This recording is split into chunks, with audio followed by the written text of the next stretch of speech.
cleanup begins for Manhattan residents who were forced from their homes yesterday morning. Good evening. You're watching 27 News at 6 on KSNT. I'm Gina Ninemeyer. Kelly is on assignment and will join us later in the newscast. For the second year in a row, residents at Gardenway Apartments fell victim to flood damage. 27 News reporter Aaron Rogers talked to a few residents this morning as they cleaned out their apartments after Thursday's flood. Residents told me stories of floating refrigerators, water waist deep, and sunken cars. But some people were most upset that they got no warning from their landlords.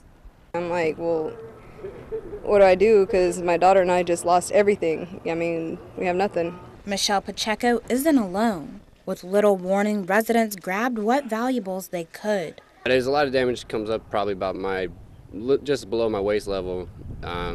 A lot of damage with the kids' toys, furniture, all kinds of stuff that's been just doors coming off hinges.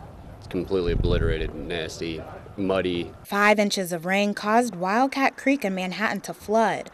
Around 4 a.m., the fire department knocked door to door telling people to evacuate.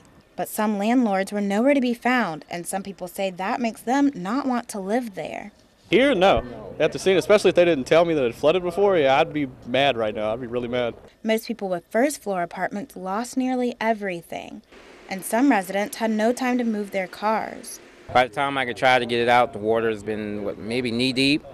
You try to drive out, that did not work, so it was pretty, yeah, it was already gone. There was no need to try to get it out of here. Residents say they're planning to rebuy some items lost, like toys, clothes, and electronics. But some valuables didn't have a price tag on them. Out of everything I've lost, like the one thing, my grandfather left one of his outfits, and he passed away last April, and for me that was the worst thing to see that got ruined.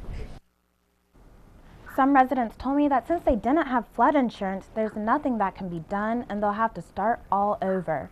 Aaron Rogers, 27 News, KSNT. All right, thank you, Aaron. One resident we spoke to did reach the landlord, who told the tenant their security deposit would be returned.